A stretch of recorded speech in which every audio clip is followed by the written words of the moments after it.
था कि आड़ती जो हैं वो दलाल होते हैं, व्यापारी जो हैं वो दलाल होते हैं, दलाल नहीं होते हैं। वो देश की रीढ़ की हड्डी होते हैं, अर्थव्यवस्था की रीढ़ की हड्डी होते हैं।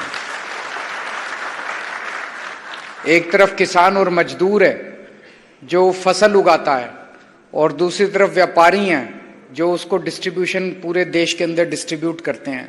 उद्योगपति हैं जो उसकी प्रोसेसिंग करते हैं आगे। हम व्यापारियों को कितनी तवज्जो देते हैं, उद्योगपतियों को, कारोबारियों को, छोटे दुकानदारों को कितनी तवज्जो देते हैं, ये इसी बात से अंदाजा लगा लीजिए कि कल मैं दिल्ली का चुनाव पूरा करके सीधे अमृतसर पहुंचा और यहां से मेरी पहली मीटिंग फिरोजपुर में थी। फिरोजपुर में मैं सबसे पहले व्यापारियों और उद्योगपतियों से मिला, उसके बाद मैं किसी रोड शो में गया। आप लोग हमारे लिए बहुत इंपॉर्टेंट हैं। आप तरक्की करें, फले फूलें, और जो जो बातें धालीवाल साहब ने कही हैं वो सारी बातें हम करेंगे। आप ये सोच सकते हो कि इसके पहले जितनी पार्टियां आई, अभी इसके पहले हमारा संसद में एक ही एमपी था लोकसभा में, अभी रिंकू था, उसके पहले मान साहब थे। उनके अलावा किसी की आवाज सुनाई देती थी? कोई इस पार्टी का हो चाहे उस पार्टी का हो, कोई पंजाब के हक के बारे में बात ही नहीं करता था। जो बातें अभी धालीवाल साहब ने की वो बातें वो भी कर सकते थे लोकसभा के अंदर। आपकी आवाज वो भी उठा सकते थे, आपके लिए वो भी लड़ सकते थे। उनको परवाह ही नहीं थी आप लोगों की। उनको शायद पता ही नहीं था कि आपकी ये समस्याएं हैं। उन्होंने कभी चिंता ही नहीं की आप लोगों की। आम आदमी पार्टी आप लोगों की पार्टी है, आपके बीच से निकले हुए लोग हैं हम लोग। हमें आपकी समस्याएं पता हैं, इसलिए हम आपकी समस्याओं के ऊपर काम करते हैं। तो आज मैं 1 साल पहले जब आया था, मैंने कहा था मैं आपसे वोट मांगने नहीं आया, आपकी समस्याओं का समाधान करने आया हूं। आज मैं आपका समर्थन मांगने के लिए आया हूं इस चुनाव के अंदर, और वो बहुत जरूरी है, कई मायनों में जरूरी है। आपने हमें 2 साल पहले स्टेट के चुनाव में भारी समर्थन दिया, 117 में से 92 सीट दी। इतनी सीटें मुझे नहीं लगता 75 साल में किसी भी पार्टी को आपने इतना ज्यादा प्यार दिया था, इतना विश्वास किया था। उसके लिए मैं तहे दिल से आप लोगों का शुक्रिया अदा करता हूं। और 2 साल में आपने हमारे काम भी देख लिए। हमने जितने काम कहे थे एक एक करके सारे पूरे करते जा रहे हैं। बिजली फ्री हुई कि नहीं हुई? हो गई ना बिजली फ्री? घर की बिजली फ्री हो गई ना? बिजली फ्री हो गई। सोच सकते थे कि बिजली फ्री भी हो सकती है? ये एक जादू की तरह है। केवल दिल्ली और पंजाब के लोगों को फ्री बिजली मिल रही है, बाकी पूरे देश में कहीं नहीं मिल रही। केवल आम आदमी पार्टी फ्री बिजली देती है। कहां से देते हैं? हमारी जेब से तो देते नहीं, पैसे बहुत लगते हैं, इतने पैसे तो है नहीं हमारी जेब में। वही पैसा है, कोई नया टैक्स भी नहीं लगाया, उतना ही टैक्स लग रहा है आप लोगों के ऊपर, थोड़ा कम ही लग रहा होगा, हमने कोई नया टैक्स नहीं लगाया। उसी पैसे को बचा बचा के जो पहले पैसा भ्रष्टाचार में चला जाता था, उसी पैसे को बचा बचा के आप लोगों को बिजली फ्री कर दी हम लोगों ने। मोहल्ला क्लिनिक बन रहे हैं नहीं बन रहे हैं? बने कुछ मोहल्ला क्लिनिक अमृतसर? अच्छे हैं कि नहीं है? बढ़िया है कि नहीं है? मोहल्ला क्लिनिक में शानदार मोहल्ला क्लिनिक, फ्री दवाइयां मिल रही है, फ्री इलाज मिल रहा है, फ्री टेस्ट हो रहे हैं। और अब सरकारी स्कूल शानदार बनने लगे। सबसे पहला अमृतसर का सरकारी स्कूल मेरे को याद है, स्कूल ऑफ एक्सीलेंस। देखने गए आप लोग? देखा किसी ने? स्कूल ऑफ एक्सीलेंस बना, शानदार सरकारी स्कूल बन रहे हैं पूरे पंजाब के अंदर। शुरू हुआ है अभी, 2 ही साल हुए हैं, 2 साल ज्यादा नहीं होते। 75 साल का जो इन्होंने गंद फैलाया है, 75 साल जो इन्होंने खराब किया है, वो थोड़ा टाइम तो लगेगा उसको ठीक करने में। लेकिन इन 2 साल के अंदर आपको इतना यकीन हो गया होगा कि इन लोगों की नीयत साफ है, अच्छे लोग हैं, ईमानदार लोग हैं, पंजाब की तरक्की करना चाहते हैं। सारी ठीक होगी। 3 साल और अभी बाकी हैं। इन 3 साल में हर मोहल्ले में मोहल्ला क्लिनिक बना देंगे, सारे स्कूल ठीक कर देंगे, और भी जितने वादे थे आपका, पानी का, सीवर का, वाघा बॉर्डर का, सारे काम करेंगे हम लोग। जितने कामों का हम लोगों ने वादा किया है सारे काम करेंगे।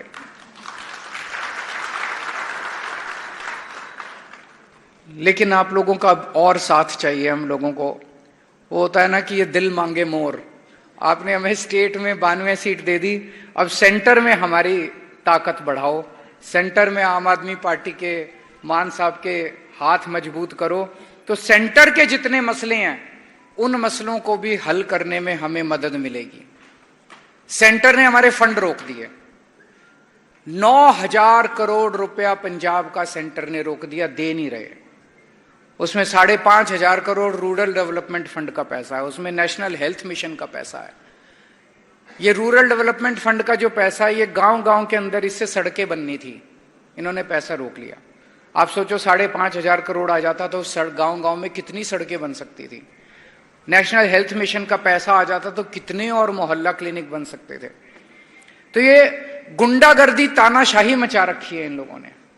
भाई विकास के साथ और लोगों की तरक्की के साथ राजनीति नहीं होनी चाहिए। चुनाव में आप राजनीति कर लो, चुनाव में आपको जो कहना है कह लो, चुनाव में आपको जो, लेकिन एक बार चुनाव जीत गए, आम आदमी पार्टी की सरकार बन गई, उसके बाद अगर आप केंद्र सरकार पैसा रोकती है, ये उनके पिताजी का पैसा थोड़ी है, ये तो आप ही का पैसा है, पंजाब के हक का पैसा है, पंजाब के लोगों का पैसा है, वो रोक के बैठे हुए हैं। ये ठीक नहीं है, ये तानाशाही है, ये गुंडागर्दी है। ये एक तरह से ये कह रहे हैं हमें वोट नहीं दोगे तो हम तुम्हारा पैसा रोक लेंगे। ये क्या बात हुई? हमारे देश का पैसा आप कैसे रोक लोगे? आप लोगों ने हमें 92 सीट देके जिताया, विधानसभा के अंदर हम कानून बनाते हैं, गवर्नर कानून पे साइन करने को मना कर देता है। अभी इतने सारे बिल गवर्नर लेके बैठा है, फिर फायदा क्या हुआ? ये तो गुंडागर्दी कर दी कि हमें जिताओगे तभी हम बिल पास करने देंगे, हमें नहीं जिताओगे तो। ये तो ठीक नहीं है, ये तो देश के साथ खिलवाड़ कर रहे हैं ये लोग कि एक पार्टी वन लीडर। ये करना चाहते हैं कि पूरे देश में बस बीजेपी होनी चाहिए, बाकी और किसी को हम काम ही नहीं करने देंगे। आज अकेले भगवंत मान केंद्र सरकार से लड़ रहे हैं। अगर आपने 13 एमपी जिता दिए तो इनके 13 भगवंत मान के 13 हाथ हो जाएंगे, फिर ये 13 लोग जाके लड़ेंगे केंद्र सरकार से, तो आपके मसले केंद्र सरकार के साथ जो मसले हैं वो जल्दी जल्दी समाधान होना चालू होंगे कि नहीं होंगे?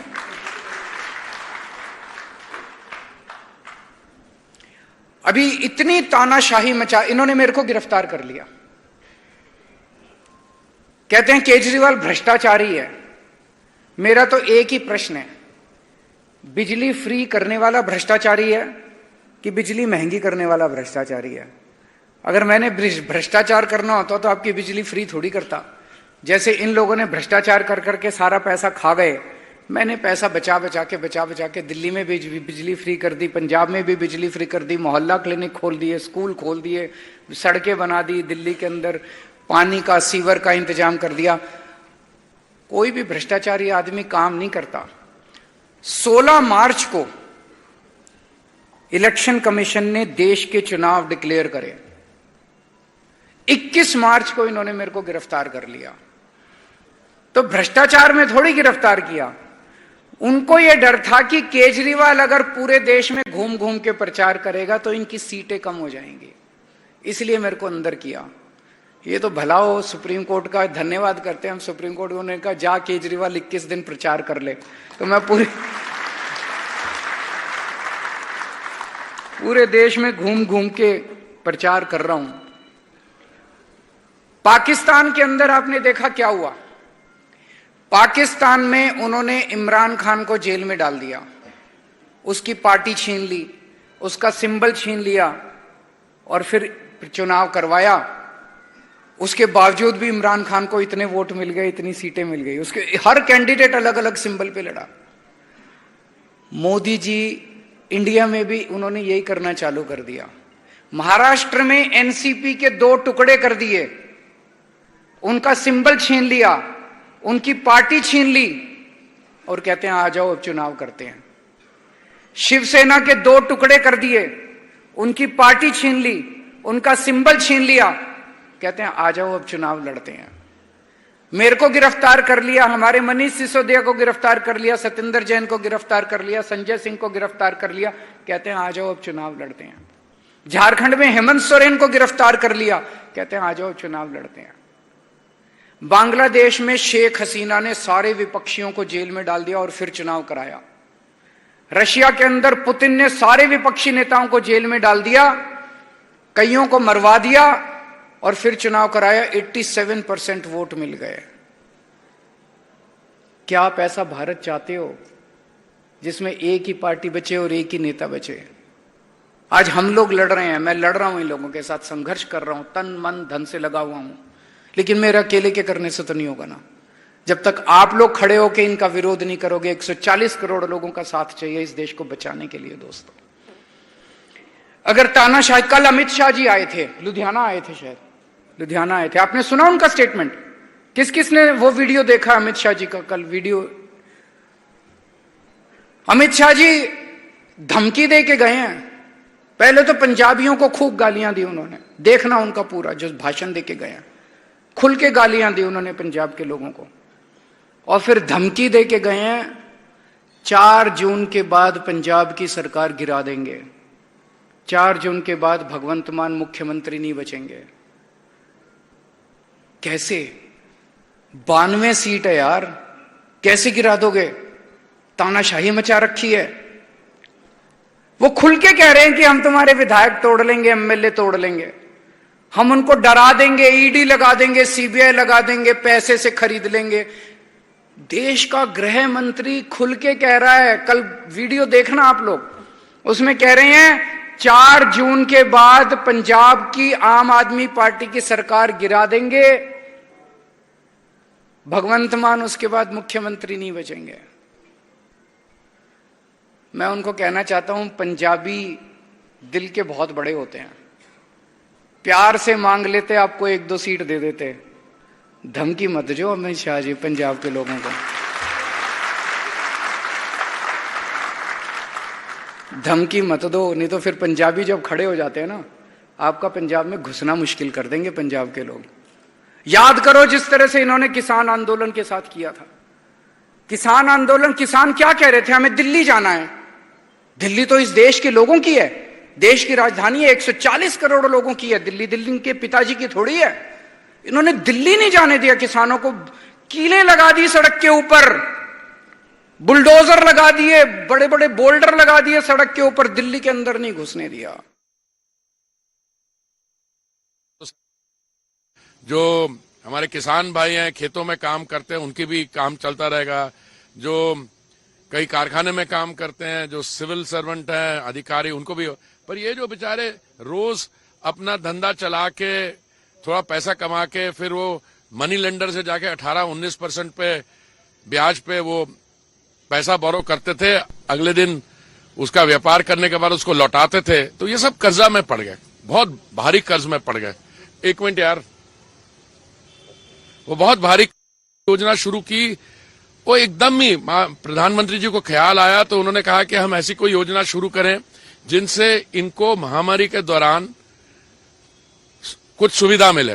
तो पहला लोन 10 लाख का, जो 10,000 रुपए का जो इन्होंने लिया, मैं समझता हूं ज्यादातर उन्होंने पुराना कर्जा जो था उसको लौटाने में लगा दिया, पहला वाला उसका, और ये कोई कोलैटरल नहीं था, और किया उसको बिल्कुल इंटरेस्ट फ्री मिल गया। फिर दूसरा लोन लिया 20,000 का, अब तीसरा लोन 50,000 का। तो हमने एक तरीके से इनको, ये एक माइक्रो फाइनेंस की योजना है, इनको एंटरप्रेन्योर भी बना दिया। अच्छा, इनका सारा जो डेटा है वो अपलोड हो गया, और जो माननीय प्रधानमंत्री जी की योजनाएं हैं उनके ये लाभार्थी बन गए सबके। अब जहां तक मेरे को याद है, कोई 55-60 लाख हमारे ऐसे रेडी पटरी पे काम करने वालों को ये इस योजना का लाभ मिला है, और जो total amount of loan disburse हुआ है, तो इससे पूरा ये जो स्ट्रीट वेंडर्स हैं, जो और दूसरे तो उनका सम्मान हुआ। पहले क्या करते थे, वो कमेटी वाले आके तंग कर गए। जब हम स्कूल में पढ़ते थे, मुझे याद है, ब्रेक में जाके या स्कूल के बाद हम जाते थे वो चाट खाने या आइसक्रीम वाले, हाँ, तो क्या करते थे, अगले दिन जो कमेटी आई वो ले गई, उनसे पैसे पूसे लेके फिर वो वापस आ जाते थे। अब एक तो वो बंद हुआ कि जो लोकल म्युनिसिपल अथॉरिटीज हैं, अब प्रॉपर इनके पास सर्टिफिकेशन है, और उसमें वो उनको रिस्पेक्ट मिलती है, और कोई प्रॉब्लम हो तो उनको पता है स्टेट, मोदी जी उनके पीछे हैं, और जो स्टेट का अपरेटस है उनका साथ देगा। तो ये तो जो जगह मैं आया हूं, इतने प्राइम एग्जाम्पल, एक जो तंदूर लगा रहा, पता नहीं कितने 30 साल से, 38 साल से। और ये हमारी बहन यहाँ पे ये अभी चाय का कर रही है। और ठीक है, गर्मी बहुत है इसलिए